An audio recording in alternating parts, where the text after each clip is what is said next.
round number 6 of the SuperSprint Sunday, brought to you by Formula Racing League and SIMNET.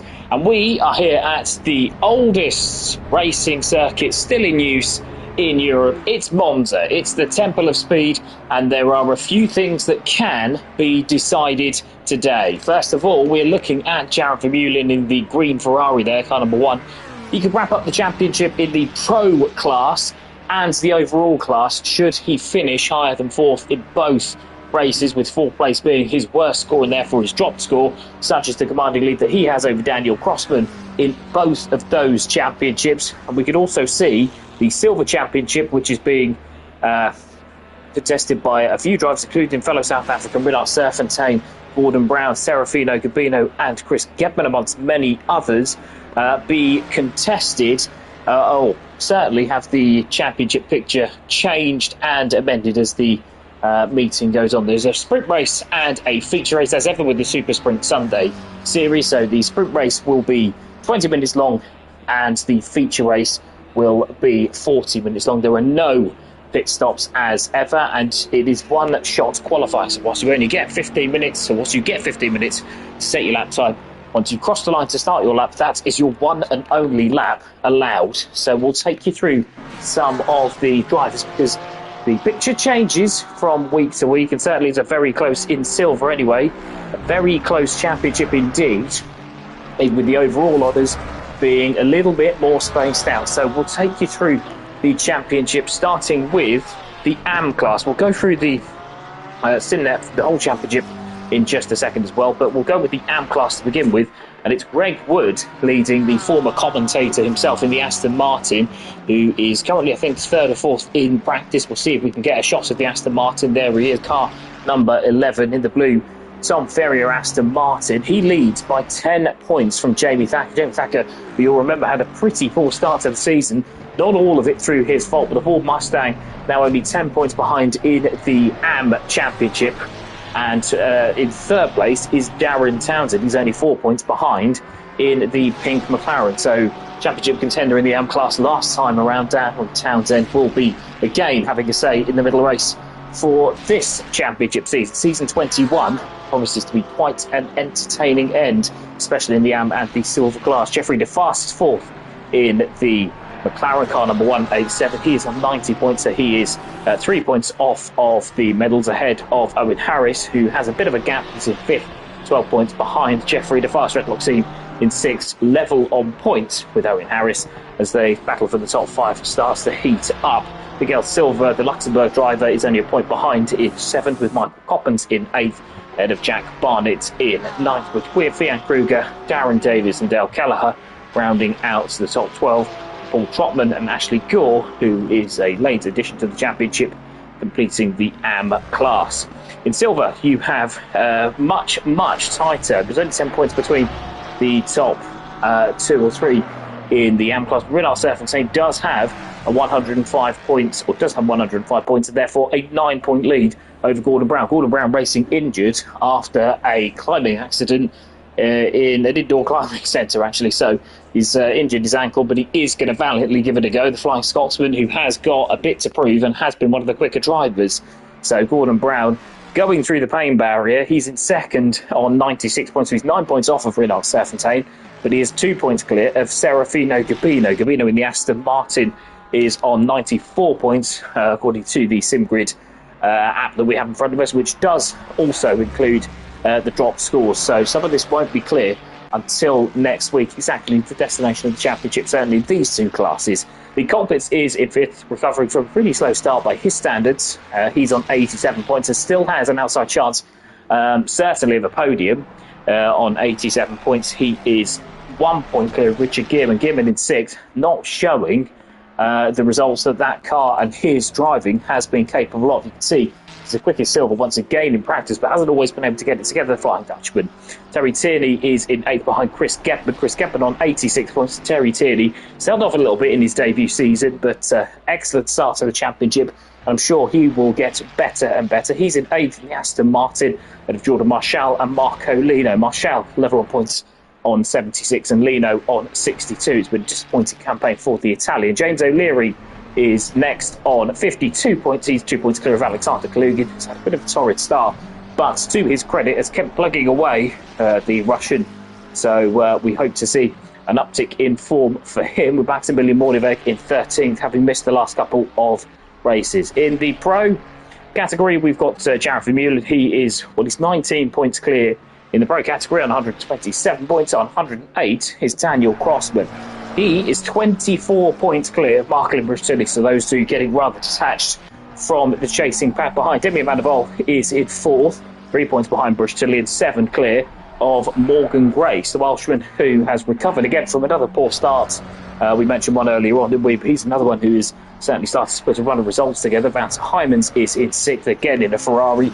There'll be a bit of a theme, really, I think it's fair to say, in the Pro class. The Pro class decided by the lighter numbers, with silver the grey numbers, and the AM class that we were talking about earlier on, the red numbers. So with Wouter Heijmans in 6th, ahead of Andrew Eden. Eden in the Lexus should be pretty quick around here, with that Lexus being as proficient in the straight line as it is so far. He is in 7th, 5 points behind Wouter Heijmans, and 2 points clear of Josh Clayton, who's had an up and down campaign in the Ford Mustang. Usually found in Aston Martin, Josh Clayton, but Tiki Barster's due for this season. We'll wait to see whether that pans out or not, as the last of the drivers come into the pits, with Vaclav Pospisil in 9th, ahead of Oppenel for Dowie in 10th. Sipser is in 11th after having a difficult start to the season. Johnny Sharp is 12th on 36 points, ahead of Fabio Travaglioli and Maximilian Basler. Basler, who has completed, it would be fair to say, a half season.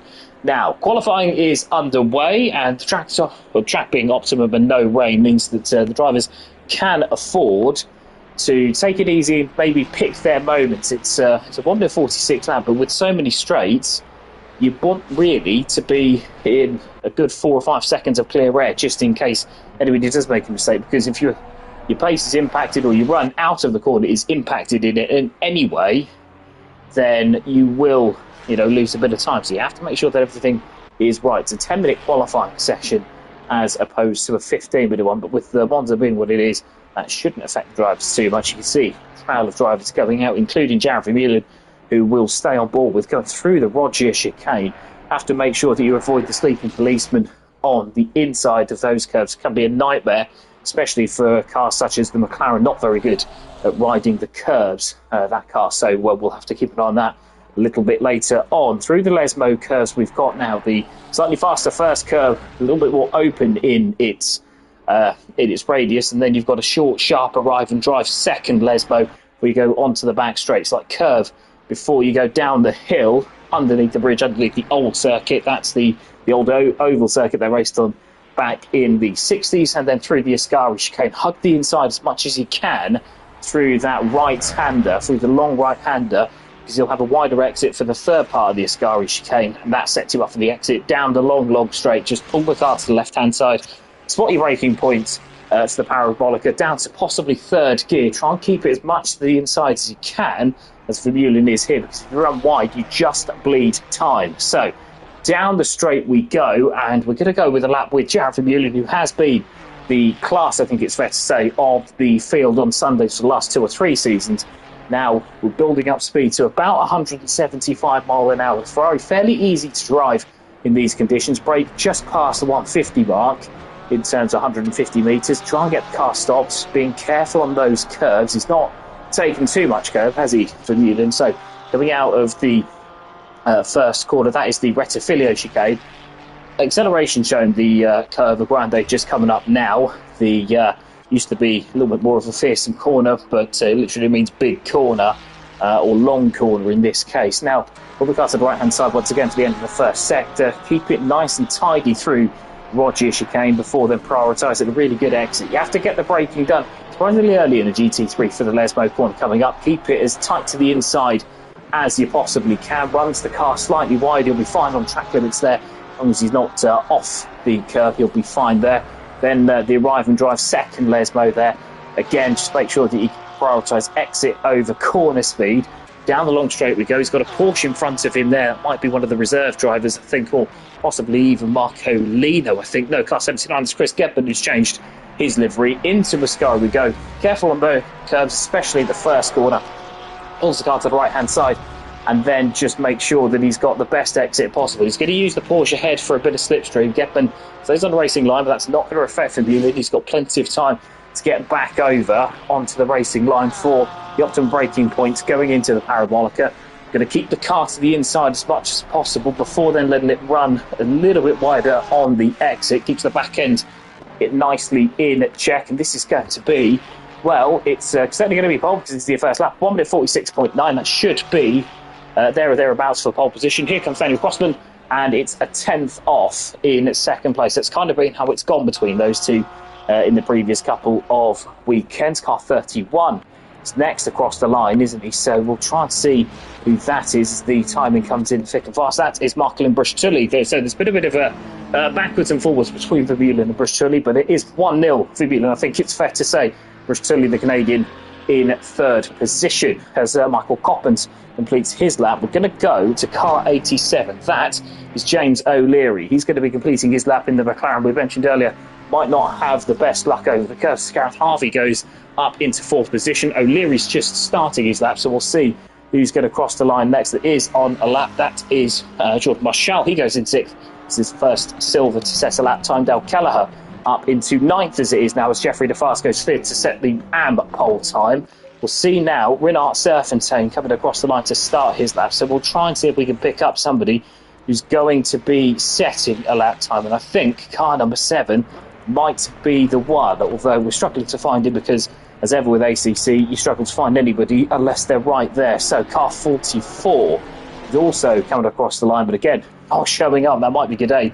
The Bentley, it isn't. It's Vian Kruger, who has just set his lap time. We've just missed it, I'm afraid, but he goes up into 12th place. That is 5th in the AM class as car 96 has spun and is in strife, and I think that might be lap over for car number 96. Chris Gebman is car 79. He is about to set his lap time. We know that because we saw him warming up a little bit earlier on. So Chris Gebman across the line in the red Porsche, striking red Porsche though it is.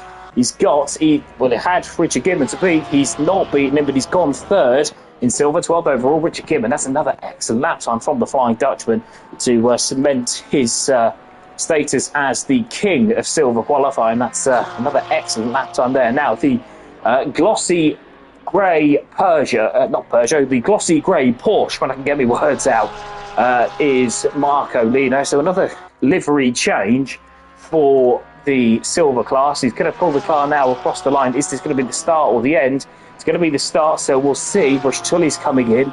Car 215 is next off. That is Renard Serfontaine. So Serfontaine now, one of the favourites for silver pole, given his championship position. He's going to accelerate now. He goes slightly wider through the parabolica. I think he'll bleed a bit of time there, but he's got a slightly loopier exit, so to speak. He's got Vaclav Pospisil just behind him, so where is Serfontaine going to go? He goes 9th.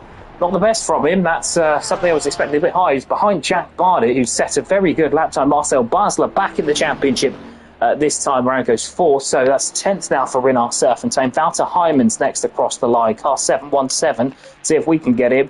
That is to start a lap time. So we're going to go to 139. That is Terry Tierney. Terry Tierney, now mistakenly called Thomas and now known as the Tank Engine, keeps his Aston Martin to the inside. It's got the shortest run possible. Where's this going to be for the Irishman? It's 9th. Good lap time there. 2nd in silver and only behind Jeffrey DeFast. Car number 9 is Darren Townsend. He's now across the line of that striking pink McLaren. Where's he going to go here? He's not going to go anywhere because he's only starting. 94 is Lee Colpitts. Lee Colpitts, who's been back in form recently in that pink BMW, is going to cross the line and he's going to start as well. So 777 is across the line. We're not going to get to him quickly enough. That is Owen Harris, another man to be starting rather than finishing. Josh Clayton crosses the line to start, not finish. 104 is Luke Richings. He is across the line.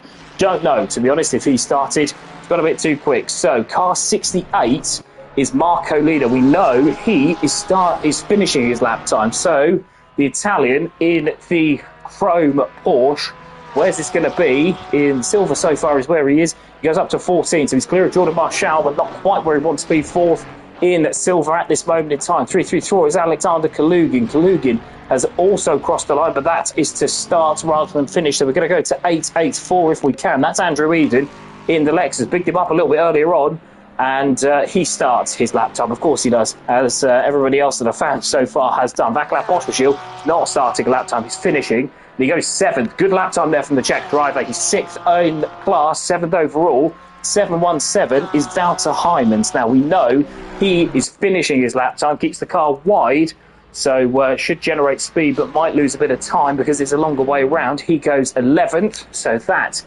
is 8th, I think, in class. Yeah, 8th in class behind Goudet. Goudet, who's having a good day, isn't he? Certainly 2nd in the Bentley. He's one of the reserves, Goudet, so good lap time there from the Bentley to get himself right in the top 10 mix. Aaron Townsend is coming round next to finish his lap time, so the pink McLaren.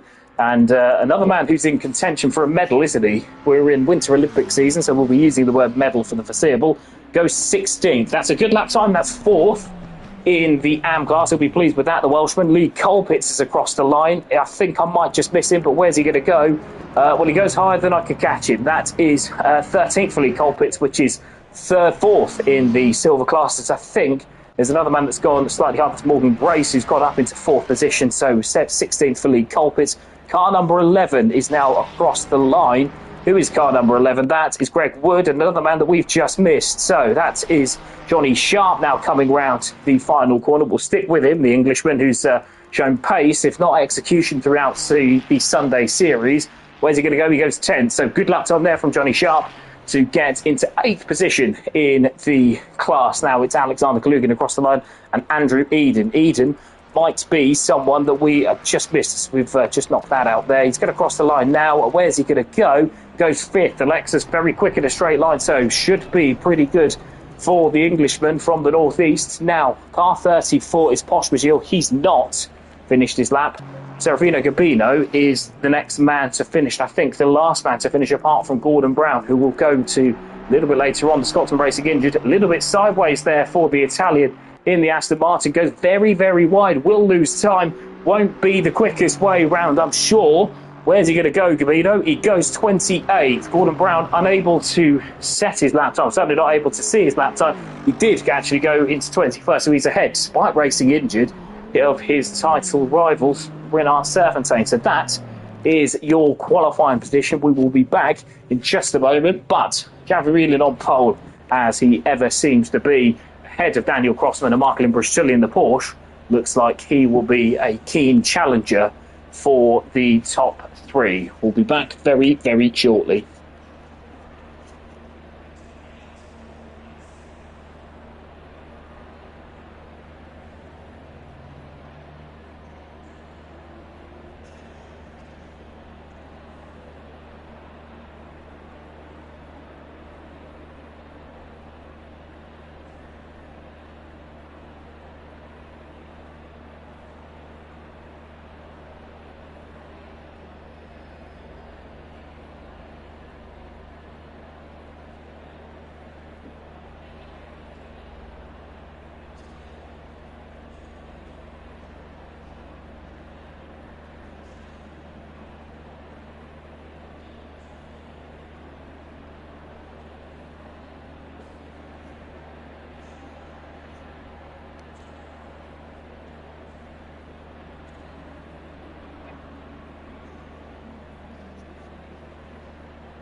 That is a warm welcome back to the first race. We're 2.5 minutes away, and I remind you that this is a sprint race, so no pit stops in this 20-minute dash for the flag.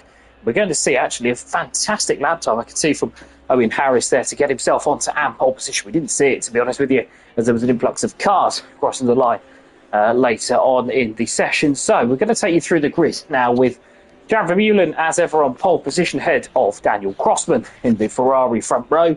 Marco Limbrich-Tilly will start in third ahead of Morgan Grace in fourth. Andrew Eden is fifth ahead of Marcel Basler in sixth to complete an all-pro top six, with Richard Gibbon on silver pole in seventh ahead of the reserve Paul Vidler. Backlash Botterill is ninth, and he shares row five with Jack Gaudet in the Bentley.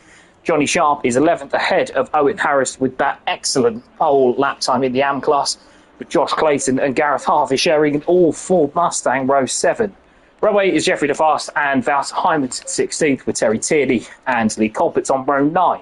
Row 10 is Alexander Glugin ahead of 20th place Jack Barnett in the Ford Mustang, with Renard Serfontaine 21st and Jamie Thacker in 22nd. Greg Wood is 23rd ahead of Darren Townsend in 24th, with Michael Coppens 25th ahead of Marcolino 26th.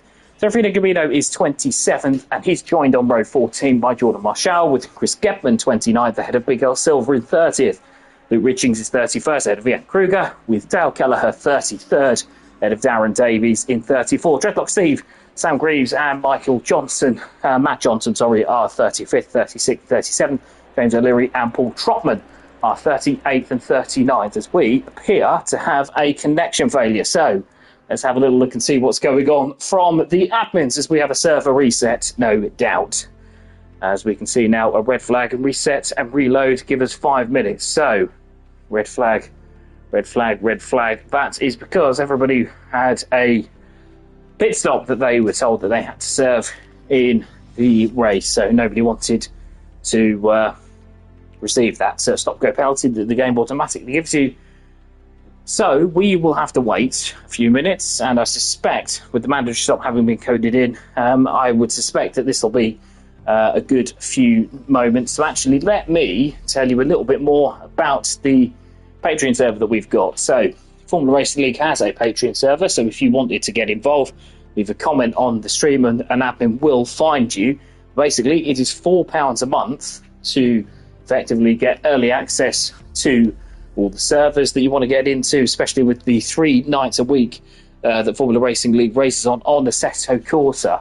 Now, for that, you not only get early access, you get your own special server to go and test cars whenever you need to, especially ahead of an upcoming season. We're just away from an off-season, so plenty of drivers will be taking that chance. You can also select your own car number, get priority entry to any event that you choose, and Chris Gedman will also graphically design a photo for you, or not a photo, a profile picture for you. It's also a good chance for me to talk about SIMNET, our fantastic sponsors, SIMNET, who have been sponsoring us for a long time now. They're the go-to place for any kind of sim racing equipment in terms of your boots, your sim rigs, your gloves, even anything special, even in terms of a seat. Go to SIMNET and they will be more than happy to accommodate. We're just waiting for confirmation, really, of the system being reset back end on SimGrid, and we will see if there's anything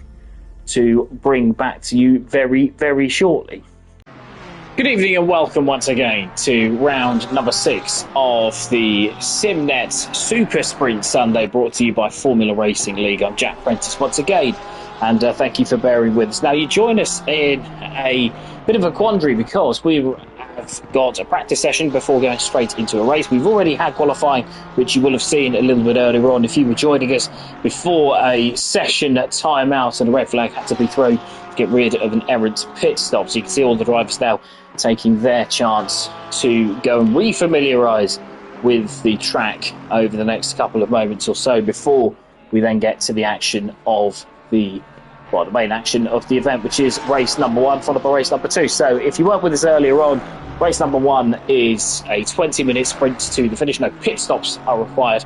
Race number 2 is a 40-minute sprint to the finish with no pit stops required. No reverse grid, wherever the drivers set their qualifying up, wherever they qualified, then that is where they start for both races. There's a near 40-car grid expected for tonight, and we will take you through the grid in the next couple of moments once the admins have all coded that in. That's Greg Wood, who's the current leader of the AM class, so we'll just take you through once again the colour coordinations of the numbers and what they mean with the pro tier. So the top class, the higher class in terms of speed, supposedly racecraft, is the pro tier, which is the lighter numbers that you see Morgan Grace and Vaclav Pospisil running, just to name but two. The silver class is the greyer number, so that is demonstrated ably by Luke Richings, who's now just going across the line to start his one and only lap that he'll be able to set, with the AM class being defined by the red number. As you can see, Jamie Thacker going through the Lesmos now, show in the Ford Mustang, almost Craig Lowndes livery look-alike, with the black, white and gold, or black and silver and gold, the livery there that you can see from the Ford Mustang. Going into the Ascari chicane now with only a minute to go in practice. We should hopefully be towards the race pretty quickly. It shouldn't take that long to actually fill the grid and hopefully get the grid set up once again, and we shall hopefully be racing in just a few moments' time.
And just like that, we're back and at the start of race number one. So we'll take you through the grid in just a short moment as Jared Vermeulen once again lines up pole position, a rider that he can win the championship today. He just needs to finish somewhere in the top five on both occasions to be able to guarantee the Pro Championship once the drop scores come in.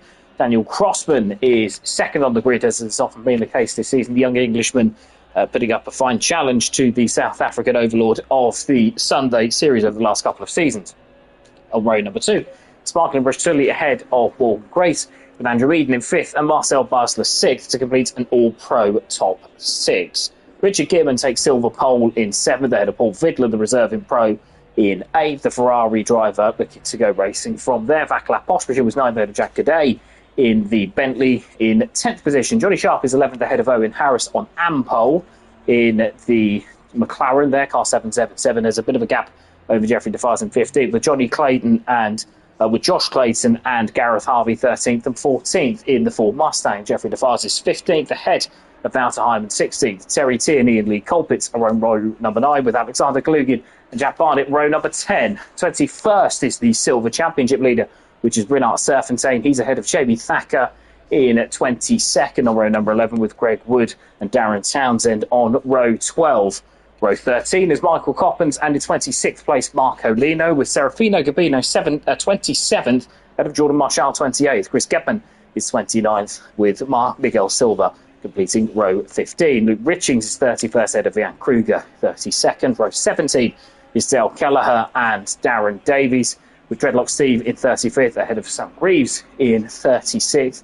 Johnson and O'Leary on row 19, 37th, 38th, with Paul Trotman going from the back in 39th position. So we will just skip to the front, where I remind you, no pit stops are required in this 20-minute sprint format, with no pit stops required for the 40-minute feature race that's coming up. 2 races rolled into one here with 30 seconds to go. It's going to be all about acing the start, and if there's anybody that can do it, could be Markel in Brush Tully in 3rd position. That Porsche normally so good at the start, but he'll have 2 formidable Ferraris ahead to get in the way. Vermeulen and Crossman, who are no slouches at the start, will be duking it out into the Rettifilio chicane. We're just at the start of the Parabolica, so these drivers keep to 43 miles an hour, try to warm the tyres up as much as they can, try to warm the brakes up as much as they can.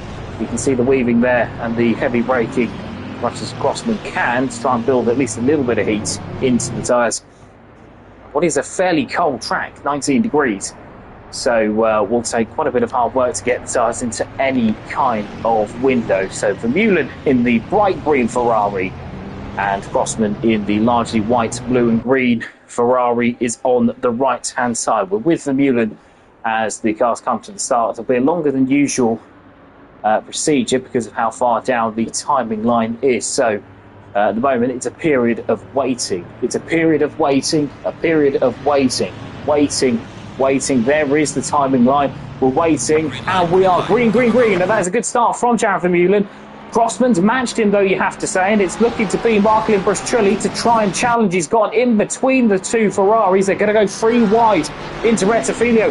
Bruschulli looks like he's got ahead of Crossman, and Bruschulli's going to go long onto the brakes. But Vermeulen goes longer now. Vermeulen's going to have to leave space for the competitive Canadian. He does so, and now Bruschulli should get the better exit coming out of the Rettifilio. But he's going to have to go the long way round Curva Grande. There's Strife at the back. Car 139 is already in the pits, so we'll see exactly what's happened there. Can't quite tell you what's gone on at the moment. It's Terry Tierney who's in the pits and in strife. Markel Bruschulli, though, is not in strife. He's in the lead going into the Rettifilio. So the Canadian has jumped both Ferraris. Andrew Eden is up to 4th, ahead of Morgan Grace. Marcel Basler is 6th.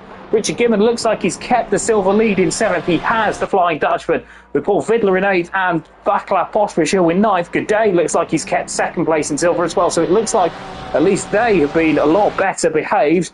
Trying to see if there's any other stragglers and strugglers at the back. I can't see anything. Richings looks like he's gained 3 or 4 positions. So I think it is just Terry Tierney who, unfortunately, has bit the dust in race number 1. So out front is Markel Bruschulli, the Porsche. Very quick in a straight line, certainly off the corners. So the Ferrari of Vermeulen is going to have his work cut out, trying to get past him. With Crossman looking behind. It might be a bit of a Kyle Army scenario. Crossman behind might actually try and stay in the pound seat and maybe look to pick up any scraps and scrapes ahead. Bruschulli, though, leading through the Parabolica. The Porsche look not known for its handling prowess, certainly in terms of turn in, but it's here where it should be better and stronger. It's certainly got better traction. The Ferrari, though, is in the slipstream, and Vermeulen looks like he means business. So I would expect that Bruschulli's going to go to the inside. Is he? He is going to go to the inside. That leaves Vermeulen to go around the outside. Now it's going to be who's the best on the brakes. And it looks at the moment like it might be Vermeulen, but he's going to have to be a bit better than that. Bruschulli actually goes slightly wide and misses the apex. There's contact between the 2, and that actually might open the door for Daniel Crossman. But round the outside goes Vermeulen. He's going to have to settle in, I would have thought, because he's got Crossman now in behind. It's a long way round at the Curva Grande.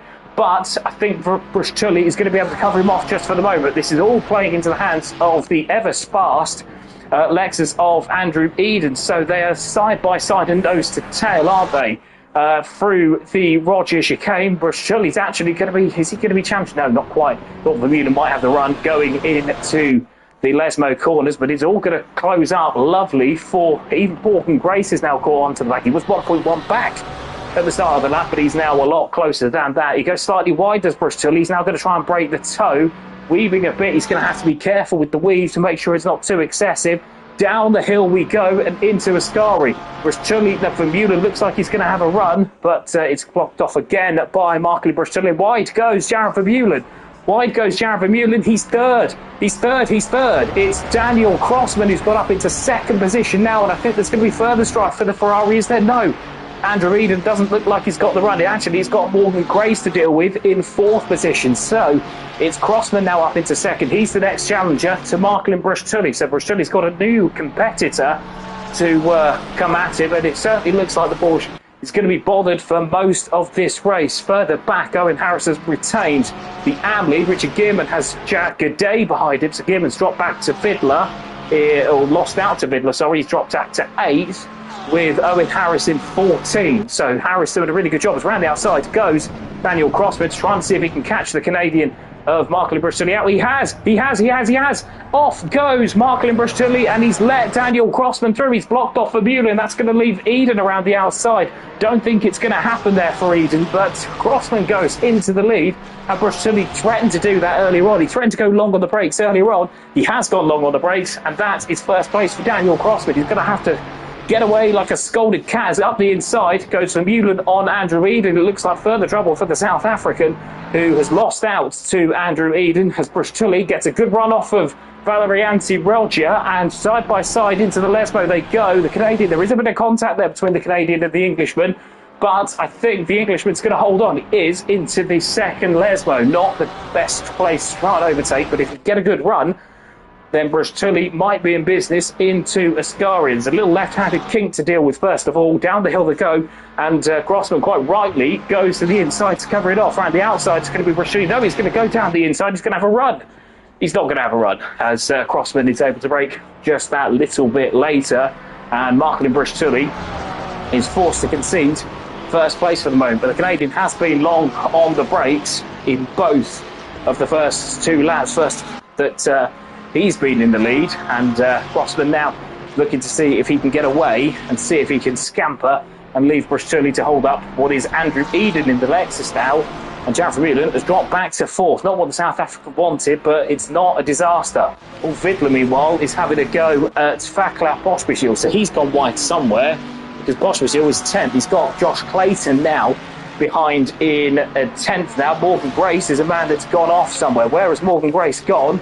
He's back in 16th. He's behind Jack Barnett. So he's not 16th, is he? He is 17th. He's going to be 16th once again, as Morgan Grace there, having been 5th earlier on. We didn't see what happened to him at all. No yellow flags or anything were mentioned.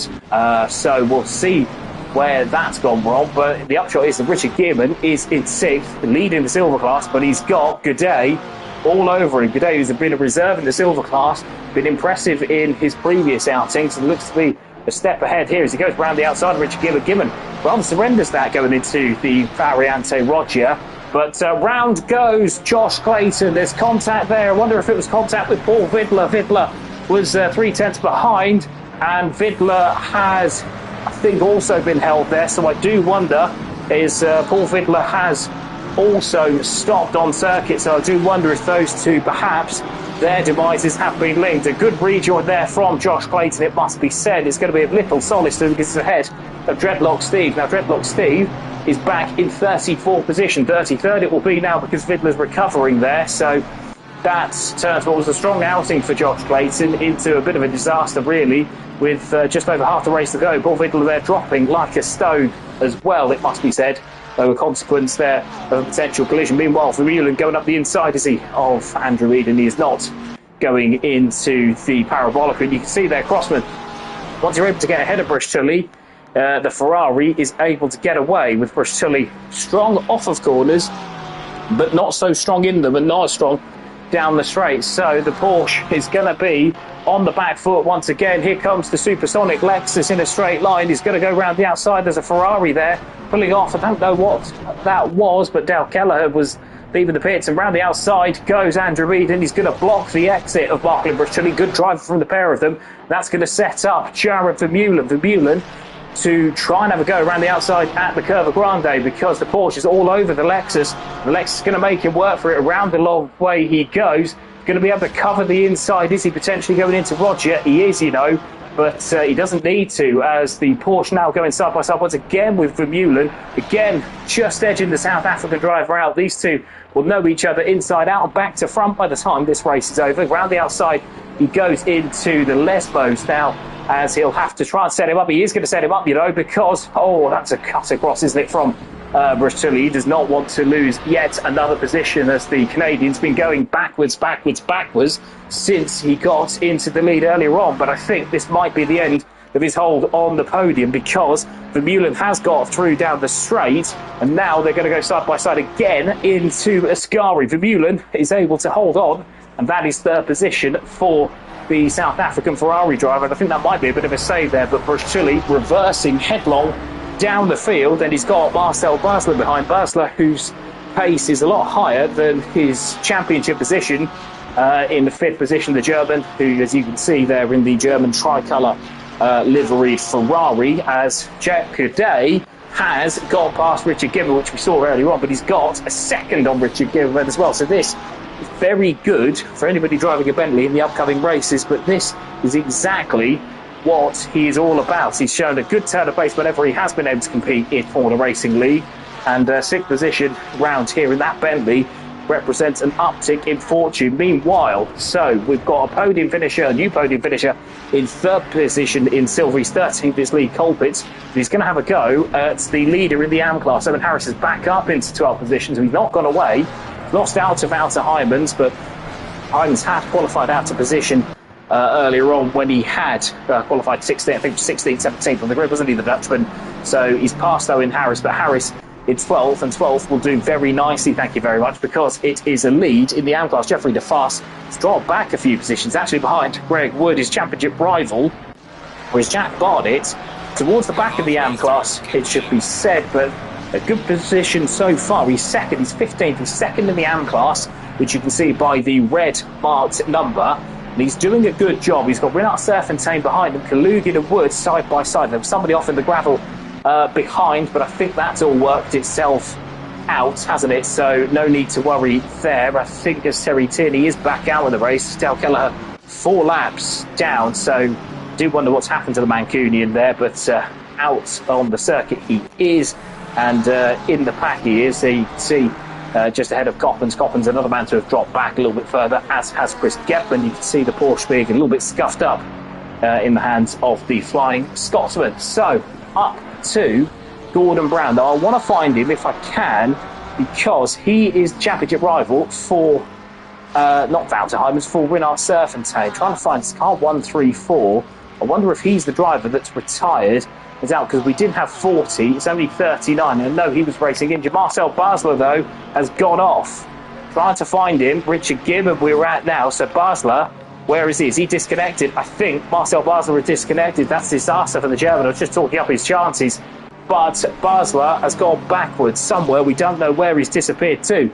But Basler now back, as we've seen now that Jared Vermeulen has got past Andrew Eden, is now going to set about Daniel Crossman. This would be some win if he could get it, wouldn't it? Because he was fourth and looking beaten up and outmaneuvered everywhere he went. But he's now got past the Lexus of Andrew Eden, who has retained third position, and Vermeulen now 2.4 seconds off the back of Daniel Crossman. He's got round about 5 laps, I think, to get through into the lead. But Crossman is no slouch, as he's shown at Kyle Army. If there's a win there, he'll take it. And he took a deserving win as well at Snetterton in controversial circumstances, where he held off the South African until the last lap with a bit of contact there, engineering the victory. Vaclav Pospisil, meanwhile, stuck behind Richard Gibbon. Two of the nice guys on the grid, and two of the cleanest guys in terms of combat. But the Czech driver, 0.2 of a second behind Richard Gibbon. So Gibbon in 6th position now, second in silver,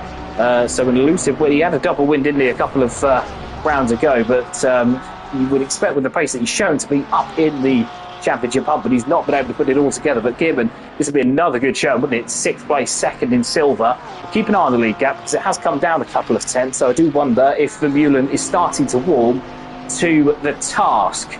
Meanwhile, speaking of warming to the task, Wouter Heymans is certainly warming to the 9th place task. He's 10th, but he's only a 10th of a second behind Gareth Harvey. So Heymans was one to really qualify out position, wasn't he, in 16th? It's not always been his strong point. The one-shot qualifying is certainly more of a rhythm drive. I think David Coulthard, who famously hated one-lap qualifying, but was a lot better in the longer format. But Heymans now trying to see if he can get ahead of that Ford ahead. It's a huge car, isn't it? Certainly a huge undertaking to try and get around the outside there. Morgan Grace, meanwhile, was caught up to lead Colpitts.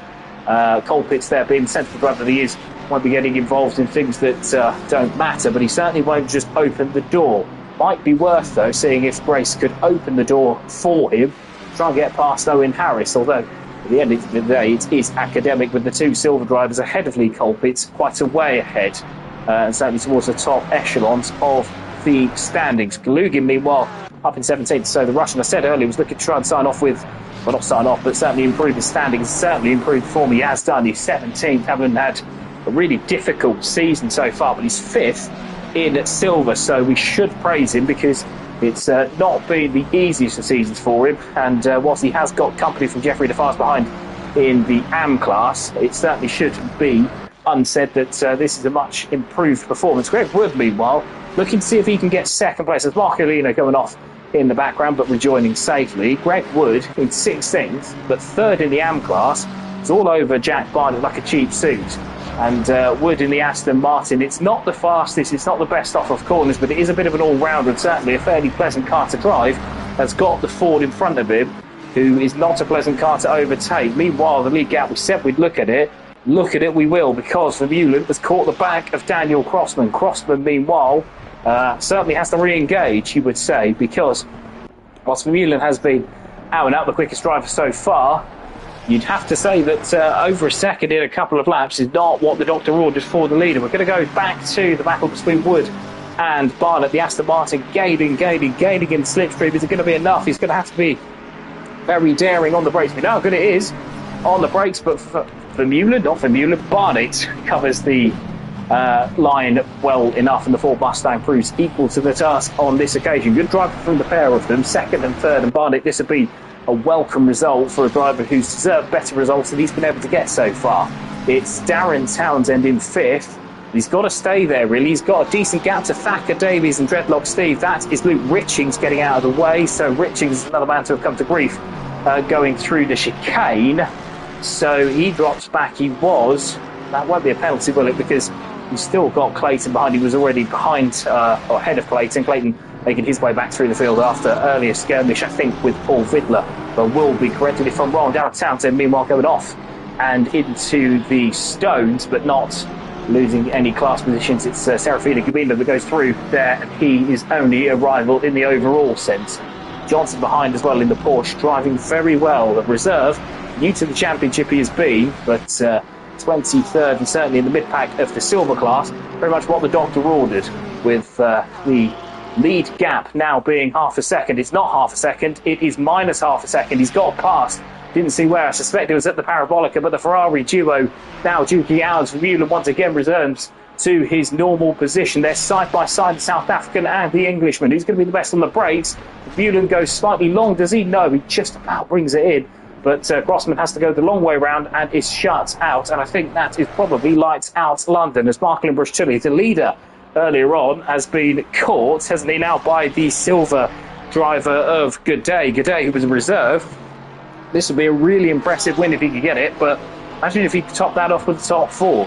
9/10 of a second behind Brush-Tully, who have been talking a pretty good game in chat previously, so we'll see what Canadian has to say for himself a little bit later on, I say in jest. But the Porsche there, yeah, certainly looking very uncomfortable through the Variante Roger, when I can get my words out, but Roger there is Darren Townsend. I said he had to stay in the hunt for certainly a good points finish in the AM class. He's not doing that because he's got to drive through for track limits inside 17.5 minutes. So the Welshman there has gone off somewhere, hasn't he? Because that is, well, he's gone off again, isn't he? So that is disaster really for Darren Townsend. What was 5th is now going to be retirement, but to be honest, he might as well have retired as soon as that drive-through came in, because he was only ever going to end up in last. So that is damaging really for his medal prospects in the AM class. Townsend, who's been a solid AM driver now for a good couple of seasons, but not to be on this occasion. Today, meanwhile, it's the Bentley with probably the best sound and the best engine on the grid, behind the best traction system in the Porsche. So we'll see now. The Bentley looking very quick, with the leaders now on their final lap. The Bentley looking very quick indeed in the hands of G'day. I'll have to talk to him about Tuesday, but that's a matter for another day, as G'day now in the slipstream as Bristolli moves to the right-hand side to try and cover it off. He has struggled on the braking going into turn number 1. The Porsche goes long into the corner, but he holds on, so that should be third place retained, as Andrew Eden has dropped back in the Lexus at an alarming rate. I wonder if that's the tyre troubles that often afflict the Lexus coming to play there, with Eden struggling to make an impact certainly on those ahead, which you would expect given he's in a Lexus, but does have dropped off just that little bit. He's lost another couple of tenths. I think he'll be glad to see this race finish, but Eden there in third position. Well, he should be fine, because the speed that car's got, he'll be okay, and it does look like there's a bit of damage there, so I do wonder if he's had a chat with another object, but it wouldn't have caused him a lot more problems than to drop back just a couple of seconds. I think it just is the car giving up a little bit, with the lead duo now separated by a second and in customary fashion. Well, he's had to work hard for this, Jared Vermeulen, isn't he, in victory? But victory, it looks like it will be. Lee Colpitts, meanwhile, is only a tenth or so behind Owen Harris. So Harris now holding off the BMW. BMW getting right in his wheel tracks. Morgan Grace not able to pass either of these after his strong early race form. But is the BMW going to be able to get past? He's not going to take any silly risks, Colpitts. He's not known for his head-loss driving, so known for his sensible, calm demeanour behind the wheel, as off goes Owen Harris, leading in the AM class. He's not leading anymore. He's dropped back. He's crashed at the Ascari chicane. I can only assume he took too much curb through the right-hander, but he is off and out of the race, and that is the AM class lost for Owen Harris. And I think we're still going for another lap, aren't we? So it is one more lap to go. Well, at least he's not crashed on the last lap, but he might as well have done. He's buried himself in the fence, and unfortunately for Owen Harris, that has a good chance at a win gone, but it does promote his stablemate Greg Wood up into the lead of the AM class, and Jeffrey DeFast has got past Jack Barnett, so Barnett's dropped back into fourth, but he'll be third again by the time Harris sorts himself out. Morgan Grace, meanwhile, gets past Lee Colpitts. That's only for position on track. That's not for any class position, so that's not going to matter too much. But Owen Harris, well, disaster, really. Absolute disaster for the Englishman, who was leading the race in the AM class and winning at a canter. But winning at a canter, he is not anymore. And it's Greg Wood who's going to inherit a rather fortuitous class win. But he's been there, that's what he's built his season on, which has been picking up points and picking up the pieces. And once again, the Englishman, a former commentator no less, has done just that. Get himself into the position, if others make mistakes, you make sure that you capitalise. That's what he's done, and Jeffrey DeFast behind can only watch as the Englishman goes on to take another class win. And we'll see now if there's any movement between Vaclav Boschfield, another man getting it all sideways over the curbs. It's the Ascari chicane, and he will finish in 7th position, you would expect. But it's going to be, as ever, Thuz. It is Jared Vermeulen crossing the line to win again in the Formula Racing League SuperSprint Sunday. He wins race 1, but he had to work for it this time. It does not tell the story. He dropped to 4th earlier on, but he survives to take the victory. Daniel Crossman, as ever, is 2nd. The bridesmaids to Jared Vermeulen, with Andrew Eden in 3rd and Mark Bristolli 4th. Great class win for G'day. The silver reserve driver, Jack G'day, and the Bentley rightly happy with that. Richard Gimman is 2nd and 6th overall, but 2nd in the silver class. Vaclav Boschfield comes across the line to take 7th ahead of Johnny Sharp, and Wouter Hyman's going to be a class win for Greg Wood in 14th in the AM class. He finishes ahead Alexander Kalugin and Jeffrey DeFast. So Vaclav Pospisil 7th ahead of Johnny Sharp in 8th. Wouter Heymans in 9th ahead of Gareth Harvey with Morgan Grace in 11th. Second in silver for Lee Colbert with Rinar Serpentine recovering to 3rd in the silver class. Alexander Kalugin was able to take 4th in silver in 15th ahead of Jeffrey DeFast. Marcolino in 17th ahead of Johnson in 18th, with Serafino Gabino 19th and Jordan Marshall 20th. Josh Clayton was 21st ahead of Luke Richings, with Jack Barnett 23rd, 4th in the AM class, ahead of Jamie Thacker and Dreadlock Steve. Darren Davis was 26th ahead of James O'Leary, Chris Gedman, who's still going round to take the acclaim with the crowd. Paul Vidler was 29th after further dramas later on. Sam Greaves in 30th ahead of Michael Coppens. Paul Trotman, Bian Kruger 33rd ahead of Miguel Silva, and Terry Tierney in 35th, who went off on lap number 1. Owen Harris in 36th. We saw crashing out earlier on. Darren Townsend retired after a drive-through penalty ahead of El Kelleher and Marcel Basler. We shall be back very shortly for race number 2.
welcome back to race number 2. So we can see the starting grid, which is the same as it was for race number 1, but I'll run you through it anyway with Jared Vermeulen on pole ahead of Daniel Crossman. Marklin Brustilli, who made such a fist of it at the start, but was only able to finish 4th in the end. He's 3rd ahead of Morgan Grace. In 4th, the Welsh driver who faded after an earlier off. Andrew Eden, 3rd place in race number 1. Will he be able to go any better in the Lexus? Is in 5th position ahead of Marcel Bars, 6th. Richard Gibbon 7th ahead of Paul Vidler in 8th. Vaclav Pospisil 9th ahead of Jack Gaudet in 10th. Johnny Sharp is 11th ahead of the AM class pole sitter Owen Harris, who crashed from the lead so heartbreakingly late on. Josh Clayton is 13th ahead of Gareth Harvey in 14th, with Jeffrey DeFast in 15th ahead of Vance Hyman 16th. Terry Tierney and Lee Colbert 17th and 18th ahead of Alexander Kalugin and Jack Barnett in 19th and 20th. Renat Cerf and Taylor go from 21st ahead of Jamie Thacker, with Greg Wood 23rd, Darren Townsend 24th, hoping to avoid drive-through penalty that he got a little bit earlier on. Michael Coppins is 25th ahead of Marco Lido 26th, with Serafino Gabino 27th and Jordan Marshall 28th. Row 15 is Chris Gebman and Miguel Silva, with Luke Richings 31st and Vian Kruger 32nd, Dale Kelleher 33rd and Darren Mark Davies in 34th. Fredlock Steve will go from 35th ahead of Sam Greaves in the Silver Reserve in 36th, with Martin Johnson in 37th, no, Matt Johnson, sorry, 37th it was, although someone's disconnected. James O'Leary in 38th. Will Trotman will go from 39th, as we'll try and see who has disconnected. Trying to see, it might well be, so I can see it now, but we'll see if it was a little bit earlier or a little bit later on, because there's no way to accurately tell. But 40 minutes, no pit stops here, and if the Vermeulen can finish as he did previously, then you would expect that he'll be able to wrap up the championship. But if Marklin Brustilli can get ahead once again, then we will once again have a race. The competent Canadian, never shy of anything to say in or indeed out of the cockpit, and he'll be looking to see if he can hold on a little bit better than he was able to before. So we shall see now as we are about to get going. Car 139, that's Tierney in the pits, with the pit lane start, and Dreadlock Steve having started from the pits being car 666. So a couple of drivers will be moving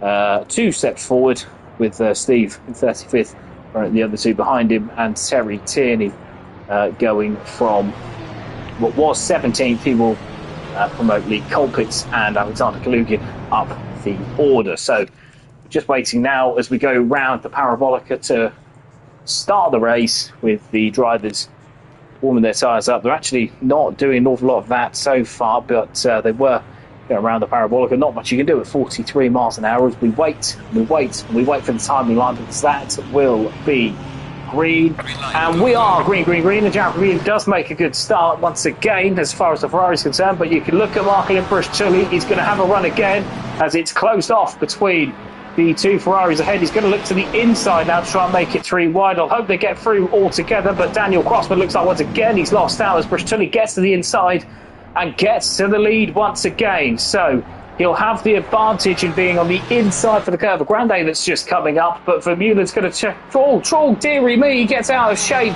and that is going to let the Ferrari through around the outside, and he's not going to get into the lead. He covers the inside for Daniel Crossman. Crossman's now going to go to the outside, going into Variante Roger, as Brustilli now looks to hang on for all his might. He's going to go back to 3rd, I think. He's going to run into the side of Crossman if he's not careful, but running off is Jared Vermeulen. There's further contact there. That's Darren Townsend going into the back of Jack Barnett. Johnny Sharp is involved as well. We'll go back there, but that looks an unholy mess going into Roger. Around the outside goes Daniel Crossman. Morgan Grace has got up into 4th position ahead of Andrew Eden and Marcel Basel. Looks like Richard Gearman has dropped out somewhere, because Jack Gaudet is unchallenged at the top of the silver class.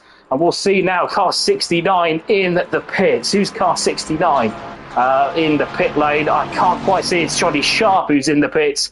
And there's further trouble at the back, because car 666 is Dreadlock Steve, and he's recovering from that's a pit lane start, isn't it, with Terry Tierney also recovering from a pit lane start. Richard Gearman has dropped all the way back to 37th, though. So we'll see what's happened to the Dutchman, and once again unable to put it together across 2 races. Car looks fairly clean, so I only think he might have got spun and had to wait. There's a little bit of damage at the front, but nothing too major. As we can see now, yeah, you can see further problems. That's Lee Colpitt's round. I don't know how he's got there in that angle, but the BMW is going to have to recover from what was second in the silver class. But second he is no more. There's further contact, I think, as Josh Clayton now comes into the pits, having been beaten up, banged and crashed into and walloped. As there's another Mustang coming into the pits as well. We'll see who that is.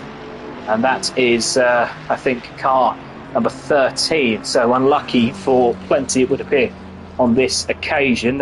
Plenty of drivers there with their race pretty much ruined. Josh Clayton as another man to have fallen victim to a collision that might not have been his fault. It looked like he was involved in something that wasn't really on him. Michael Brush-Tully, though, having dropped back to third already, means that any facade of a battle for the lead for the Canadian has long since disappeared. It's Andrew Eden in fourth, so Morgan Grace has got off again. He's now back to eighth.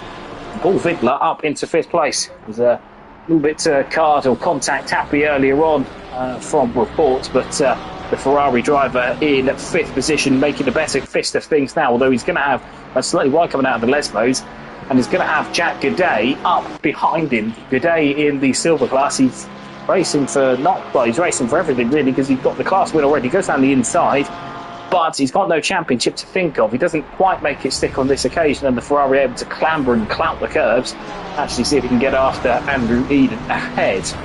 But Gaudet in sixth he's got a decent gap, hasn't he, to Marcel Basler, who's not had quite the strife that he had previously, with Morgan Grace in eighth ahead of Baccarat Bosch. Owen Harris now is where he was before, at the sharp end of a really strong race and leading the AM class. He's going to have to hope really, though, that he doesn't have any more hiccups like he had before. Jeffrey DeFast, though, is in second in AM and 11th on the road, and he's just ahead of Greg Wood. Wood in 14th. That's important for the AM Championship, with a couple of drivers now leaving the pits, Clayton being one of them. Who's that now leaving? It was car 413, that's Gareth Harvey and Josh Clayton. So those two who were part of the same stable really. As off goes Owen Harris just through the first chicane. He's now going to have to do some defending as Jeffrey DeFast looks to have a go round the outside of the McLaren, but is unable to make anything sit. Paul Trotman has come into the pits after crashing earlier on, so he's going to have his work cut out to get any kind of strong result, with the only drivers towards the back actually all being pro drivers getting caught up in that. But Townsend did see the pink McLaren getting involved with Jack Barnett. I can't see, he is now back in 33rd, and whilst there's not an awful lot of damage on there, just damaged 2 races. Having a look at the inside of the Ford in front of him, that's Darren Davies, with Terry Tierney now making his way through the field after a pit lane start due to a sanction from the previous race. Meanwhile up front, it's Vermeulen leading by a second, and he's got a second over 2 seconds over Daniel Crossman, with Brush-Tully a further 2 seconds back, so it's a second a lap. That gap is extending by, and you would suspect that the South African will have relatively few problems should he not make any mistakes. And after saying the mistakes, very rarely in his vocabulary, the green R number 1 Ferrari, as the race now settles down. Walter Hyman's has dropped as well, hasn't he? So I'm just trying to see. I thought it was car 777, but that's obviously Owen Harris, so he's dropped back to 27th as well, the Dutchman. So again, unable to put it together across a whole event, even if he has had some strong races so far. Here comes Jeffrey DeFast, though, for the lead of the AM class. McLaren versus McLaren, white versus purple. Down the inside goes DeFast, and this again will be pretty crucial for the lead of the AM Championship, but he pulls out relatively early. That's a fairly meek attempt at trying to get past Owen Harris, able to easily cover off by going a lot later on the brakes. And Greg Wood is doing battle with, that is a lapped Gareth Harvey. So Harvey in the Pro class will want to get away from Greg Wood, and Wood won't want to be getting involved in any shenanigans he doesn't need to be getting involved in. It's Jamie Thacker in 13th in the Ford. He's got Jack Barnett just behind Chris Getman in 15th. So Barnett having a strong couple of races so far, 5th in the AM class, as a tale of, well, 5 AMs interrupted really by a lapped pro, go from 10th all the way back to 14th. Chris Getman, another solid showing. He's actually second in silver, but he's 15th behind 5 AMs. So that tells you how well matched, or how evenly matched, sorry, all the classes are. It really isn't a lot between the drivers from track to track. So De Vast now having another go at Harris. Is he? No, not quite. He's able to try and line him up going into Ascari. And well, Harvey will have to get out of the way at some point because he's receiving plenty of blue flags in front of Gregwood. Gregwood, who is over his knowledge of the rule book amongst other things as well, but he won't want to be being held up. And if he does feel he is being held up, then he is within his rights to ask the question. With Harvey not at the moment, but he is starting to get away at this moment in time, so perhaps I'm being a little bit premature upon sight of the blue flags. But here comes Jeffrey De Vast out of the final corner at Parabolica into the slipstream once again of Owen Harris.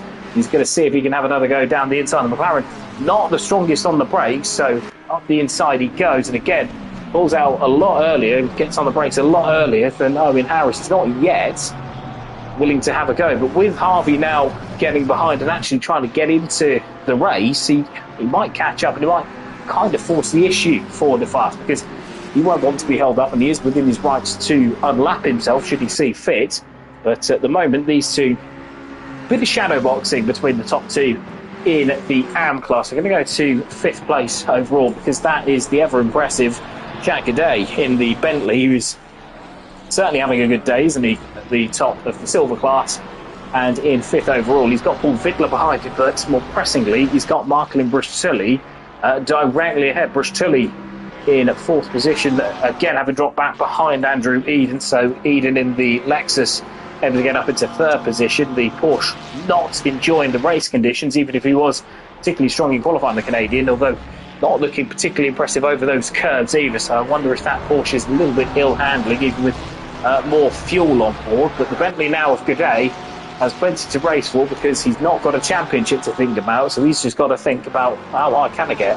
Going to go to the outside here as Brashili goes defensive, and there is a bit of contact there between the Canadian and Gaudet, and that's going to allow Paul Vidler through. Vidler now is going to get up the inside of Gaudet, and it won't cost him much in terms of position in class, because the next car back is Chris Getman in 15th, but it will cost him a shot at 4th position. Just getting a little bit excited there, Gaudet, as he tries to turn into the corner, although the Bentley is getting away from the Ferrari, so he's actually going to regain 5th position, although Vidler, known for being one of the more aggressive drivers, isn't on this occasion able to make anything happen. And he does try to make things happen wherever he can, Paul Vidler, but not on this occasion. He's got ahead of Marcel Basler and Morgan Grace, so this 4-5 cars locked in the battle for 4th, with Brustulli pretty much at the head of it, and letting Andrew Eden leave quite a lonely race, it must be said.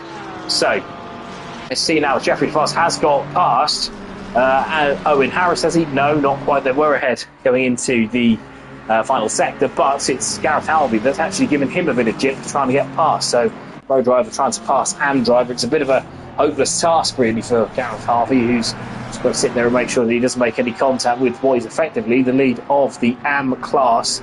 And the AM driver that's in front of him has actually got a bit of a say in the championship, so there is a bit of pressure on Harvey not to mess it up, but driving well he is, even if Harris is now actually starting to get away as De Vast gets a bit ragged, goes wide off out of second last man. Is he going to defend Harvey? I would suggest it's not the sensible thing to do here. You might as well let him go and see if he can cause havoc ahead.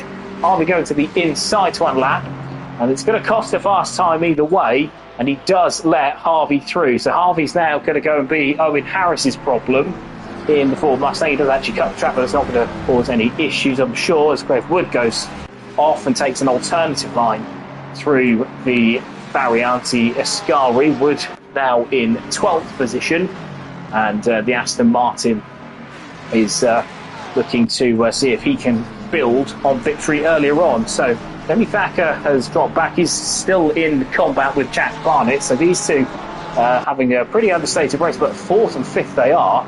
They've got Chris Getman behind, so Getman is looking pretty handy in the Porsche, isn't he? He's certainly looking useful coming out of the Parabolica, and in down the straight we go, although it's a tall order for the Porsche to get past the Ford Mustang. It's a bit like David trying to take on Goliath. David doesn't win very often, and Barnett there gets out of the back, make sure he doesn't get in the back of Jamie Thacker, but it's Marco Lino in 16th. It's actually third in class, ahead of Greaves and Richings, so plenty of silvers in and around from 15th to 19th. Yeah, Kruger is the outlier, really, between Gabino and Kalugin. Kruger in 20th now is actually 6th in class, but doing a good job. The South African driver, one of many drivers who've recently got into the championship and making a good account of themselves. Off goes. It's that Owen Harris.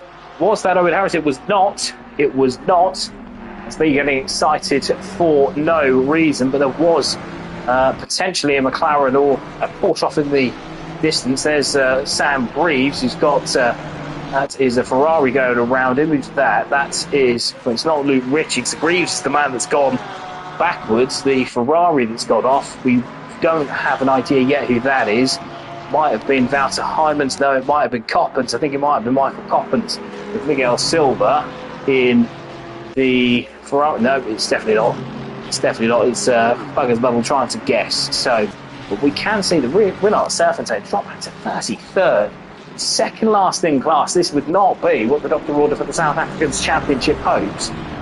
With Gordon Brown watching on injured, unable to race and compete due to that ankle injury. Did actually qualify slightly higher, but the pain proving too much for a man injured in the rock climbing competition. We hope that he can get back for next week, where he will have a championship to contend with. The McLaren going up the inside of that might be Darren Mark Davies ahead, so that is a position change, I think, it's Townsend going up against Davies, ahead from Davies and behind James O'Leary. So O'Leary has Townsend behind him. We've got the battle for 30th. He's just as hard fought as a battle for first. Townsend going down the inside in the pink McLaren.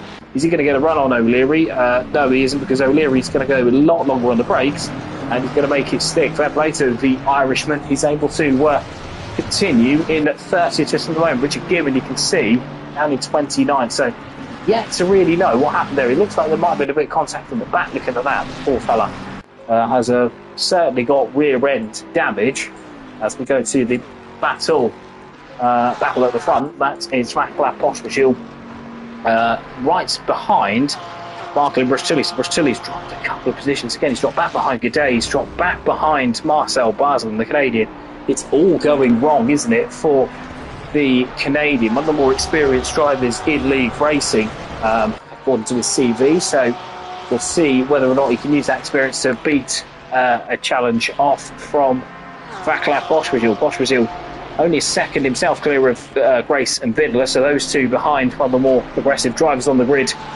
So you don't really want to mess those about. There is a AM driver that's dropped out. So who's that's dropped out? Because we can see, well, there was Harris, there was DeFast. I think Owen Harris has dropped out. I don't know whether the lobby's crashed or anything. There is a couple of drivers dropping out now, so I suspect that this may be Canada's. A few drivers that have dropped out and off the grid. Car 84 is one of them. That is Daniel Crossman, I believe. No, he's still out there.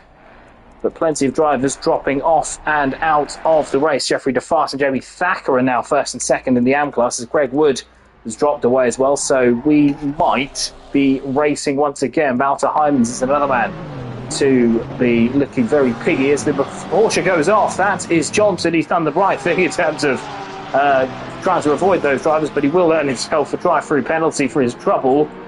Just too late on the brakes there. But I do wonder if this will get canned, because plenty of drivers are coming back having been disconnected. Lee Colpitts is coming in for a rather different reason in the BMW. So he's in the pits because of an accident. Vaclav Pospisil was another man to have disconnected and reconnected. So I would suggest that we are going to be restarting, because plenty of drivers have dropped out. And whilst I'm not 100% on this, I can see that there is a little bit of noise. So let's see what the admins decide to do here. We'll try and see if we can get a battle just for the moment. Marcolino is actually right behind Chris Gedman. So Chris Gedman now has a bit of defending to do for what is currently P10. As the Italian driver now has dropped back by a few seconds. It's now 1.4 seconds back. It's actually got Luke Richings to defend from as well. So all going off the battle towards the sharp end of the silver class. Jack Gaudet in fourth is away and gone in the lead, as a few more drivers look like they might be dropping out as well, so I can't think that they won't can it, to be brutally honest with you. But let's see what they all decide to do, as if we can potentially take a look at the Discord now, see if there's anything going on there, try and see if we can give you as much information as we possibly can, as the Sunday announcement says that no, there's nothing there, except a lot of drivers have disconnected, so we'll see. Yeah, plenty of drivers have just been disconnected, including, as Marco Lino actually spins off, there's contact between himself and Luke Richings, and yeah, plenty of drivers have now disconnected, so we shall see what's going on here. As further collisions there between, that is Wouter Heijmans, and he's gone into Darren Townsend, I do believe, and now he's got to wait for his safe return. It's not Darren Townsend, but who has he gone through and into? But yeah, it looked a little bit unsavoury there from Wouter Heijmans. We'll just see who's disconnected. Jack Barnett actually disconnected previously as well. Heijmans retires and returns to the garage. And here's Jack Godet, who is at the top once again of the silver class. We're 20 minutes into the race. Jared Vermeulen leads by 7 seconds. They've all been a little bit more serene for the South African.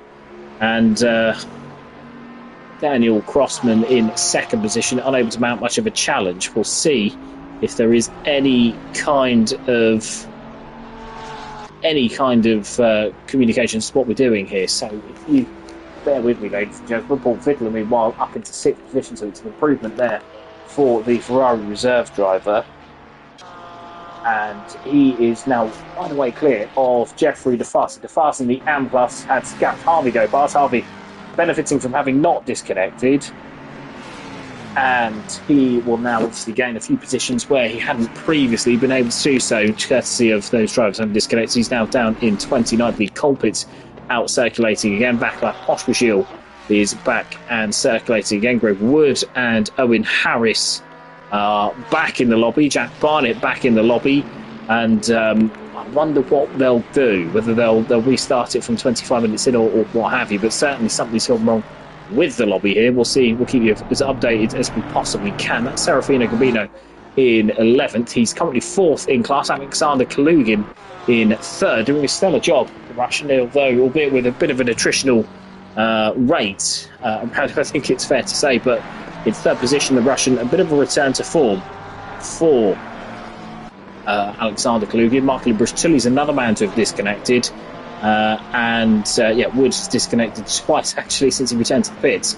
So we shall see if anything further goes on. Certainly a few pros. There's only 4 pros left circulating in the top 4, and then you have to go back all the way to Josh Clayton.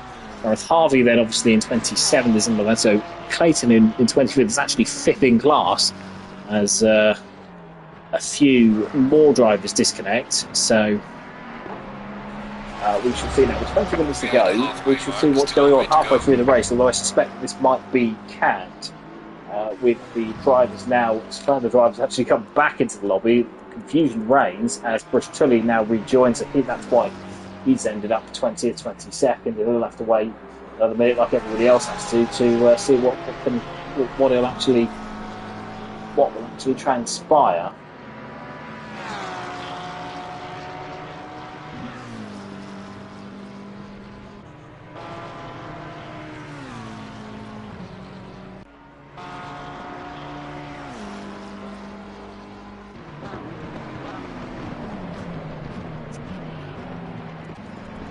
So, quick rundown of the lead. That is Jared Vermeulen in 1st position. He's 8.5 seconds clear. Daniel Crossman. Andrew Eden is in 3rd position. You can see in the Lexus just go through the Curva Grande. That is the Bentley of Jack Godet in 4th position. He is leading the silver class by a long chalk, it must be said, over Paul Vidler. Vidler is in 5th position in Pro, the last of the pros to be circulating, having not crashed at the start. Jeffrey DeFass is 6th and leads the AM class, with Chris Gebman in 7th and Jamie Thacker in 8th. Gebman 2nd in silver and Thacker 2nd in the AM class It's Alexander Klugen in third. He's just ahead of Serafino Gabino. He's 6 seconds clear of the Italian, in third position in class, 9th overall. Gabino 4th in silver and 10th overall. Marco Lino is in 11th position, in 5th in class, with Sam Greaves in 12th and Luke Richings 13th. Jordan Marshall 14th as the Silvers reign supreme in the mid-pack, with Terry Tierney, who started from the pit lane, in 15th. It's Richard Gibbon in 16th, having recovered from a pretty poor start. He's got Dale Kelleher right behind Darren Townsend. They're fighting over 17th, so that is third in the AM class that's being contested there by Kelleher and Darren Townsend.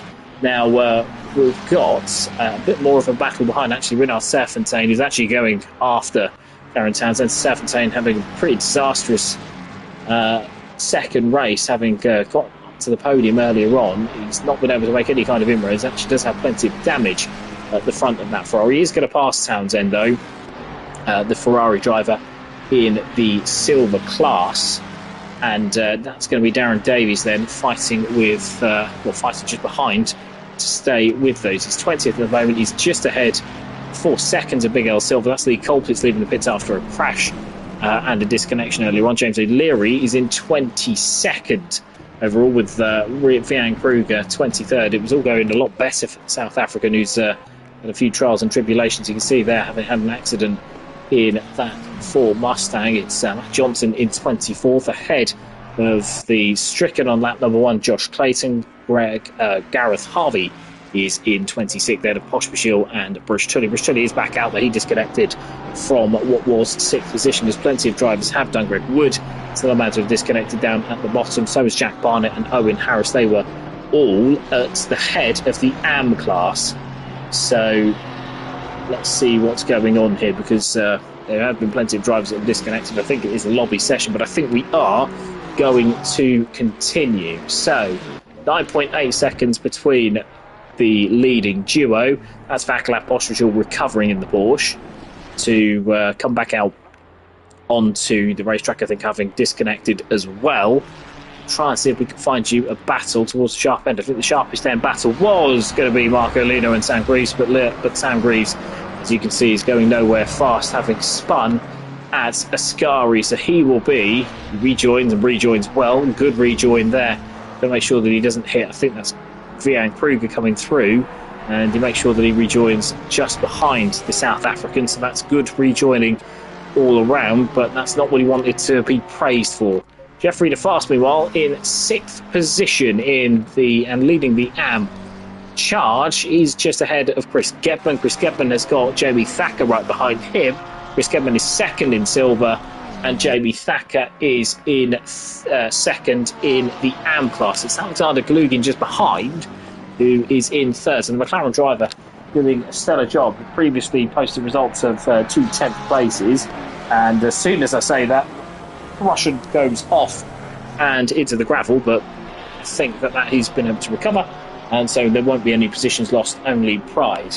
Serafino Gabino is completing the top 10, but he's 4th in the silver class, so a good day's work for the Italian if this result is going to count. So Marco Lino behind in 11th. He's doing a good job as well in the Porsche, so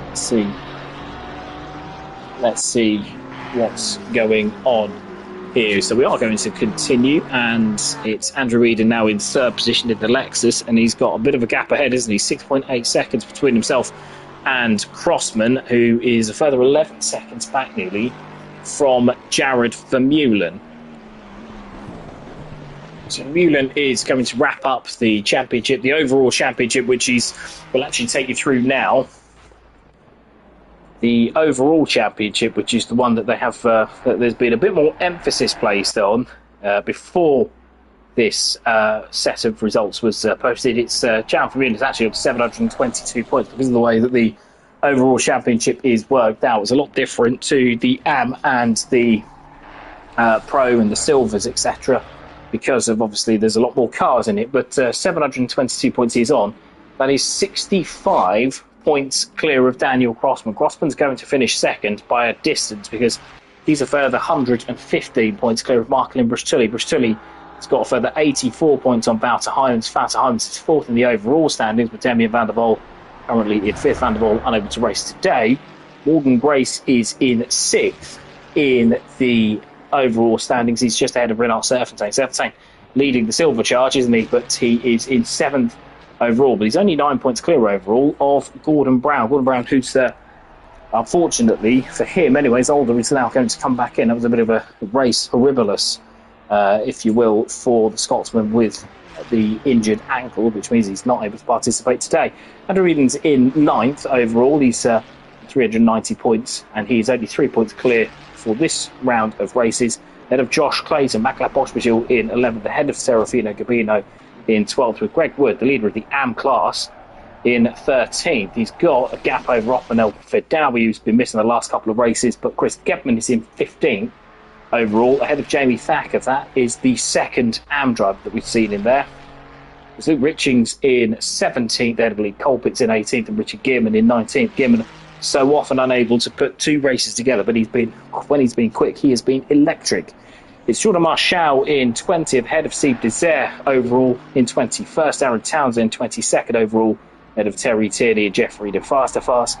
A much stronger showing in the AM races than the overall races. His bad races have been less bad than everybody else, with Marcolina 25th, ahead of Michael Coppens 26th, and Harris 27th, ahead of Johnny Sharp in 28th, who's been struggling in the Pro Championship, so often have much more pace than he's been able to show. Dreadlock Steve in 29th, ahead of Miguel Silva. Maximilian Basler in 31st. James O'Leary 32nd, ahead of Jack Barnett 33rd. Galugin, as we were talking about earlier on, 34th. Not been able to get it together overall, but when he has been quick, as he is now in 3rd position in silver, he has been very quick. He's just ahead of Fabio Travaglioni, who's been in and out of the series so far. Ben Kruger 36th, ahead of Darren Davies 37th, Dale Keller 38th, ahead of Maximilian Vorlebek, Paul Trotman and Ashley Gore. So that is your overall standings. That is worked out by just simply a straight line wherever they're finished, and the worst of their races are dropped, worst of the scores are dropped, as is the case in the Class Championship. So Vermeulen is going to wrap up both championships. The South African driver wearing car number 1, which is normally seen as a bit of cockiness within the sim racing world, but it's just a matter of fact. Whenever the South African turns up to the Sunday series, he's won so many races this season, and it's going to be once again business as usual for the South African. He is 12 seconds now clear of Daniel Crossman, who's in normal circumstances, you would say, probably would be doing enough to win the race, but he is second, and he's 7.5 seconds clear of rejuvenated Andrew Eden in 3rd. The Lexus driver 7.5 seconds off the pace. But a word for Jack Cadet, the reserve in the Bentley, who has been strong on a couple of occasions when he's been seen, but has been really strong today. He won the race earlier on fair and square in the silver class, and was in the top 5 in that particular race, but in this one he's a bit more of a lonely 4th. He's been certainly very combative when he's had to be, and has passed a lot of good drivers. Bernard Serfontaine is another man to have disconnected, so his wretched race 2 goes on. He's now back to 26th. There's quite a few drivers have dropped out. You can see Harris Grove Wood 32nd, 31st. Jack Barnett is back out on track, to his credit, because well, you might as well, mightn't you? But he is a good 5 laps down Eyeball Trotman, who's pitted with crash damage, I do believe. But see, the rather striking Mercedes, a lovely looking car, isn't it? Black and yellow with just a little bit of green on there. It's a credit to the fashion sense of Paul Trotman, but he's painted that rather well. He's got what I think is Jared Reeling behind just to go and lap him. He has indeed let the South African driver through, as I suspect that we've got roughly 5, well, thereabouts 5 laps to go. I would suggest either 5 or 6 laps to go for Jared Vermeulen to begin his coronation of the class and overall champion. Jeffrey DeFast, a word for Jeffrey DeFast, because yes, he has inherited the lead, but he was towards the sharp end anyway, and he's not missed a beat really. He's been certainly very strong in race number 2, and in 6th position for an AM driver, whichever way you get it, is certainly very good going. Lee Colpitts once again disconnected, so certainly the server playing up throughout the race. We'll see if there's any standings for the reserves to go through. No standings there, as a lot of reserves actually end up getting promoted into the championship if other drivers don't show up quite so often. So here is Jeffrey in the fight. He's got 6 seconds on Chris Gedman, but Gedman has no challenge from behind really, with Jamie Thacker in 8th position. Alexander Kalugin in 9th, is in 3rd in the silver class. He's got a bit of a challenge coming from Serafino Gabino. Gabino has been chipping away recently, the Italian. He's now 1.4 seconds off of the back of Alexander Kalugin, but we'll see now if the Italian can. He's on pad, as you can see from the way that the wheels are turning, but the Italian doing a good job despite that limitation. And in 4th position, he's lost a couple of tenths to Kalugin, but Kalugin might be vulnerable. He has just gone slightly wide, might be vulnerable to attack from Serafino Gabino. We can see now Marco Lino in 5th in the silver class. He's in 11th overall. The chromed Porsche, certainly very striking for its simplicity, but he's got, that's not Luke Richings, that's Johnny Sharp. Johnny Sharp has had a bit of a wretched race anyway, disconnect or no disconnect, with some damage sustained on lap number 1. Terry Tierney is having a go at Luke Richings, as you know, not quite, he's about a second behind. He's got Jordan Marshall behind as well, so we'll keep an eye on this battle, as with the somewhat truncated, depleted and difficult race, Michael Bristol is actually out there as well, so we are going to continue and finish this race as is. There'll be no red flags or anything of the sort, and we're going to finish as we are. So Terry Tierney is a second back from Luke Richings, and Jordan Marshall is a further second behind. The Frenchman in 14th hasn't always put together a run of results, but moving up from the AM class very recently, it's always difficult to then move into the silver class. Suddenly everything, you do the same driving and you do the same, get the same results overall, and suddenly it's looked upon a little bit differently. But Marshall in 14th doing a good job. Tierney is he's getting 4 tenths on Luke Richings going into the first corner. The Aston Martin always supreme on the brakes as well, isn't it? So should be an interesting battle as and when they do get together, because Richings, as you can see in the Ferrari, is carrying just a bit of damage with 6 minutes to go. This one might not be over, although Gabino has also caught, he's taken a few more tenths out of Alexander Kalugin, so we should keep an eye on that, because that is the final battle, or the final position, sorry, for 3rd in class. So we'll see now Tierney going through the layers modes now, see if he can line up the Ferrari in front of him. That is Luke Richings. Richings now looking like he might have a bit of a fight to keep keep in the top 12. Tierney now gets behind into the slipstream, only 3 tenths behind the Ferrari. If he can have a run at Ascari, he might just be able to put him out of position. He goes to the outside, but Richings has it covered going into Ascari. That should be that for the moment, although they'll go through Ascari, make sure that they don't take too much cover, make sure that they don't get in each other's way, and in down the back straight. I don't think he's going to be close enough, is he, Tierney, to get past into the Parabolica? But if he sets him up right, the Aston Martin, then there could be a run. Cabino's dropped a further few tenths back from Kalugin, so that race looks like it's run for the podium class in silver, although never say never. Kalugin has got to keep the thing on the island, but here's Tierney now. He is 4 tenths of a second behind, so you can see Richings tries to break the toe, moves back over, makes his one move back to the racing line. The Aston Martin's going to go for it down the inside, is he? No, not quite.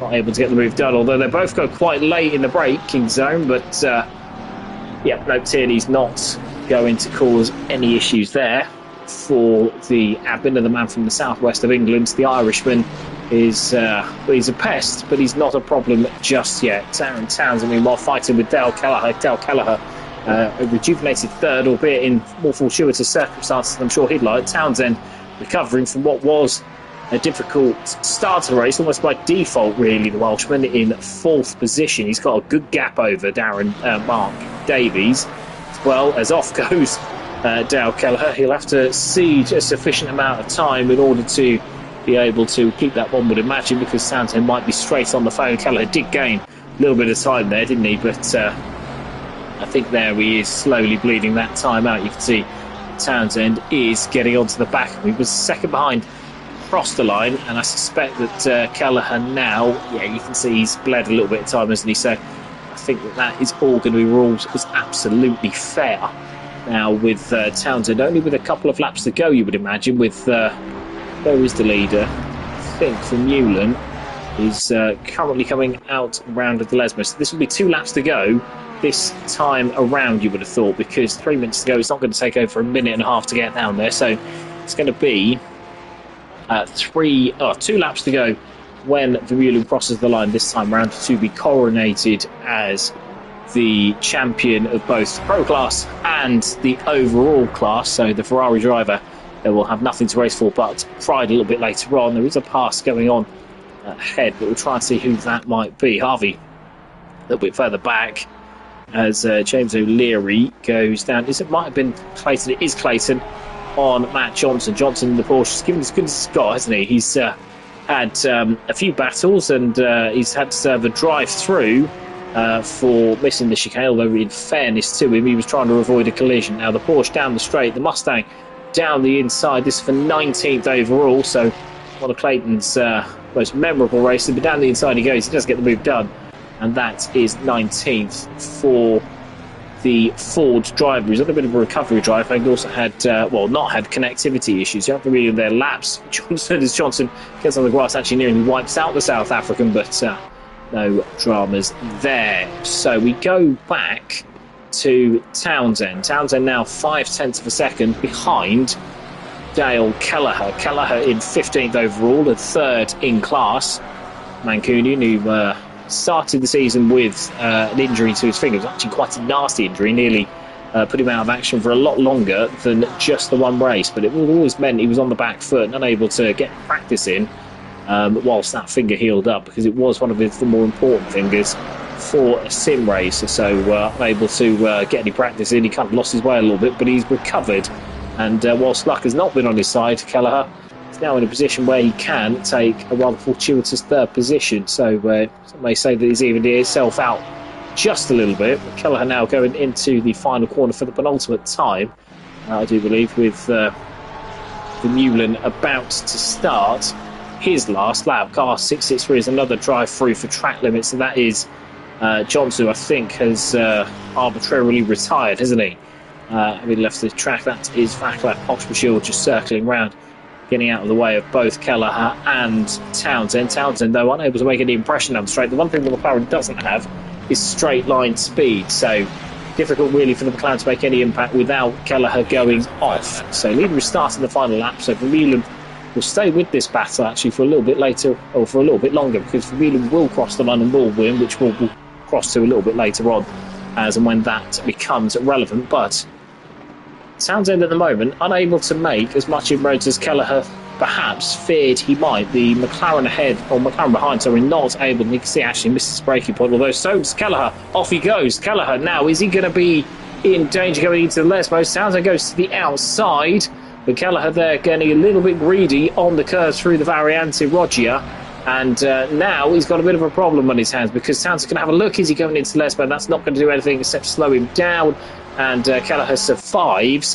for another corner, but Pospisil behind, just getting out of the way, trying to get a watching brief really. But Townsend now in the slipstream, down the back straight we go, going into the Ascari chicane. He's not going to be able to make his move here, but he can certainly set him up. McLaren not blessed with straight line speed, but if he can get a good run out of Ascari, then he might be able to, and he does get a good run, and he does climb over the curves quite a bit. That's Jordan Marshall recovering, so he's having off the Frenchman, and now that might actually hamper Townsend, because Frenchman's recovering and he just slot back in behind them, so they're going to be 14th, 15th rather than 15th, 16th. That's not going to matter so much, but Kelleher now holds on, doesn't he, through the Parabolica. Reminded this has one more lap to go, this battle. Going to cross to Jared Vermeulen, who's behind in short order, but down the front straight we go for the last time. Kelleher looks like he's got a few tenths of a second on. We will now flick to Jared Vermeulen. I don't know why Marshall's flashing, but he is. Now across the line we go for Jared Vermeulen to complete the victory and complete the championship in both the pro class and overall. Well deserved for the South African, who has been once again the class of the field. But we are going to switch back to the battle for third in the AM class, because Townsend has gone off a little bit. He's lost a little bit of time. This is coming up to the Roger chicane, which is where Crossman Kelleher had a few of his problems. Richard Gearman is another man to have hit strife, isn't he? He's a little bit further back, Richard Gearman, and unable to complete the race. So I suspect that he's had an off going into the first chicane. I think actually he might have gotten a bit confused, but he might have run out of fuel. There is Daniel Crossman. He's second, and Reedon is in third ahead of Jack Good Day, who is fourth in the silver class. An excellent an excellent reserve stint for the Brits. He is in for a second victory in 2 races, with Jeffrey DeFast looking to complete AM class victory. Paul Vidler comes in 5th place overall. He's 4th in pro, as plenty of pros unfortunately had the connectivity issue that befell them. Jeffrey DeFast is in 6th position, and an excellent win in the AM classes. Chris Getman in 2nd in the silver class, 7th overall. Alexander Kalugin will take a podium for 8th position, and 3rd in class. Serafino Gabino will be 9th and 4th. Jamie Thacker for 2nd in the AM class. That rejuvenates his championship hopes. Marcolino is in 11th. He crosses the line in the Porsche. That's 5th in class, ahead of Luke Richings in 6th. And Dale Kelleher is just about going to hang on to 3rd in the AM class. He's 13th overall. Darren Townsend will finish 14th. Sporting flash there from Darren Townsend to congratulate his rival. Jordan Marshall is 15th. 7th in the silver class. Terry Tierney comes home in 16th, ahead of Richard Gibbon, who has retired. Darren Davies, another man to have been a lap down, in 18th. Josh Clayton in 19th, ahead of Sam Greaves. And Miguel Silva, Viet Kruger in 22nd, ahead of Gareth Harvey, who was lapped from an instant earlier on. Vaclav Boschmichel is in 24th, ahead of Rinart Serfontaine and Jack Barnett, who all disconnected. Same with Paul Trotman and Mark Limbrush Chile, with Greg Wood and Owen Harris the last to be in the lobby. Okay, we should wait just a couple of moments to see if there's anybody who comes in for a post-race chat, but if not, then we will graciously end the recording. And we can see a few drivers there having had a few disconnectivity issues, but it is unfortunately an unfortunate part of sim racing. Let's see if there's any other drivers there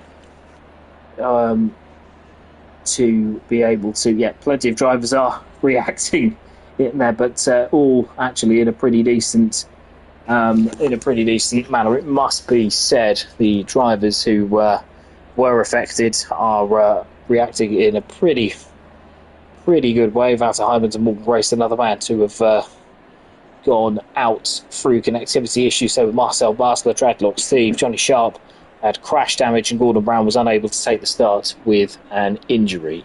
So with all that now, no drivers joining us in the party, it just remains for me to say well done to everybody who stayed with us. Thank you for everybody for staying with us, and we will see you for the final round at Indianapolis this time next week. I'll see you then. Take care.